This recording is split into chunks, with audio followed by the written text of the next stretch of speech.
ఓం నమః శివాయ. ఓం నమో నారాయణాయ.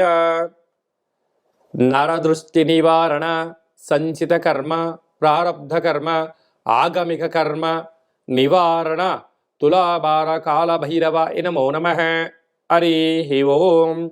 ఓం బుధ అరిష్టేతు సంప్రాప్తే బుధ పూజాంచకారయేత్ బుధ ధ్యానం ప్రవక్ష్యామి బుద్ధి పీడోప ఉపశాంతయే. హరి ఓం. మా ఛానల్కి స్వాగతం. చూస్తున్న వీక్షకులకు, ప్రేక్షకులకు, ప్రియ కాళభైరవ భగవద్బంధులకి స్వాగతం పలుకుతూ మమ్మల్ని ఎంతగానో ఆదరిస్తూ ఉండబడినటువంటి ప్రియ సోదర సోదరీమణులకు, సనాతన ధర్మ సంరక్షకులకు, జ్యోతిష్య అభిమానులకు అందరికీ బుధ భగవానుడు ఏడాది తర్వాత వృశ్చిక రాశిలో సంచారము చేయడం వలన సకల శుభాలను, సకల మంచి బుద్ధిని, మంచి జ్ఞానాన్ని, సత్ప్రవర్తనని కలిగించాలని కోరుకుంటూ ఆశీర్వదించమని ప్రార్థన చేద్దాం. బుధుడు అనగానే మన బుద్ధికి సంబంధించిన స్వామివారు. అంటే మన బుద్ధి ఎలా ఉండాలంటే కూడా నిత్యము అప్రమత్తత కలిగి ఉండడం, ధర్మబుద్ధి కలిగి ఉండడం, సిద్ధి బుద్ధి అంటారు. అంటే విఘ్నేశ్వర స్వామి వారి యొక్క భార్యలు ఇరువురైతే వారు సంకల్ప సిద్ధి, సంకల్ప బుద్ధి అంటూ ఉంటారు. కనుక వారి యొక్క ఆశీస్సులు మనకు ఎలా మంచి బుద్ధి కలిగినప్పుడే మంచి జీవన విధానం, సత్ప్రవర్తన, ఆరోగ్యము, నియమము, క్రమశిక్షణతో కూడిన జీవనాన్ని అందరికీ ప్రసాదించాలని కోరుకుందాం. ఇలాంటి కాల సమయంలో బుధుడు మనకు అనుకూలంగా ఉండాలి అన్నట్లయితే ప్రతి బుధవారం పూట ఉదయం 6 గంటల నుండి 7 గంటల వరకు బుధహోర జరుగుతూ ఉంటుంది. కనుక సూర్య నమస్కారం చేయడం, ఓం బ్రాం బ్రీం బ్రౌం సహ బుధాయ నమః అనేటువంటి మంత్రాన్ని ఉచ్చరింపచేయడం, ప్రతి బుధవారము పెసరపప్పుతో కూడుకున్నటువంటి ఆహారాన్ని భుజించడం, ఆ పెసరపప్పును నీటిలో నానబెట్టి హనుమంతుడు స్వామివారి దేవాలయంలో ఏర్పాటు చేయడము, శ్రీ వెంకటేశ్వర స్వామికి తులసిమాలను సమర్పించడము, విష్ణు సహస్రనామ పారాయణం చేయడము, విష్ణు సహస్రనామ పారాయణాన్ని వినడం వలన బుధుడి యొక్క ఆశీలు కలిగి మనకి మంచి బుద్ధి కలుగుతుందని చెప్పి గమనించాలి. ప్రతి బుధవారం పూట నవగ్రహాల దేవాలయానికి వెళ్ళి 17 సార్లు ఓం బ్రాం బ్రీం బ్రౌం సహ బుధాయ నమః అనే మంత్రాన్ని ఉచ్చరింపచేస్తూ ప్రదక్షిణ చేయడం. అలాగా 1 కేజీ 700 గ్రాముల పెసర్లు కానీ, పెసరపప్పును కానీ పసుపు రంగు అంటే విశేషమైన ఆకుపచ్చ రంగు కలిగినటువంటి మూట కట్టి పసుపు, కుంకుమ, గంధము, అక్షంతలు కలిపి అక్కడ నవగ్రహాల దగ్గర ఉంచడము, పూజారికి దానం చేయడము, నానబెట్టినటువంటి ధాన్యాన్ని గోమాతకు ఏర్పాటు చేయడము, నదిలో వేయడం వలన మంచి బుద్ధి, మంచి జ్ఞానము మన సొంతం అవుతుందని చెప్పి గమనించాలి. మకర రాశి వారికి ఏడాది తర్వాత బుధ భగవానుడు లాభస్థానంలో సంచారం చేయడము, ఒకవైపు ఏలనాటి శని వెళ్ళిపోతూ లాభస్థానంలో బుధుడు ఉండడం వలన డాక్టర్లు, నీటి వ్యాపారాలు, హోటల్ వ్యాపారాలు, అలాగే ఔషధ క్రయ విక్రయాలు, సాఫ్ట్వేర్, హార్డ్వేర్ రంగాల్లో, రాజకీయాల్లో ఉండబడిన వారికి ఇది చాలా మంచి కాలము అని చెప్పి కూడా గమనించాలి. కనుక మీ యొక్క సత్ప్రవర్తన, మీ యొక్క హార్డ్ వర్క్ చేత స్థిర చరాస్తులు కొనుగోళ్లు, క్రయ విక్రయాలు, బంగారు ఆభరణాలు, నూతన వస్త్రాలు, ల్యాప్టాప్లు, కొత్తగా ఫోన్లను కొనుగోలు చేస్తూ ఆనందకరమైనటువంటి లాభకరమైన జీవితాన్ని పొందబోతున్నారని చెప్పి గమనించాలి.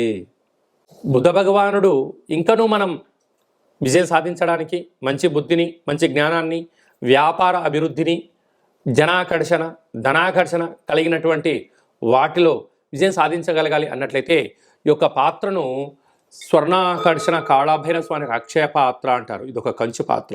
ఈ పాత్రలో 12 రాసులు అచ్చు వేయడం కూడా జరుగుతుంది. కనుక ఈ పాత్రను ప్రతిరోజు మనం ఇంట్లో పెట్టుకొని పూజ చేసిన తదనంతరము ఇలా శబ్దం చేస్తే ఓంకార శబ్దం రావడం జరుగుతుంది.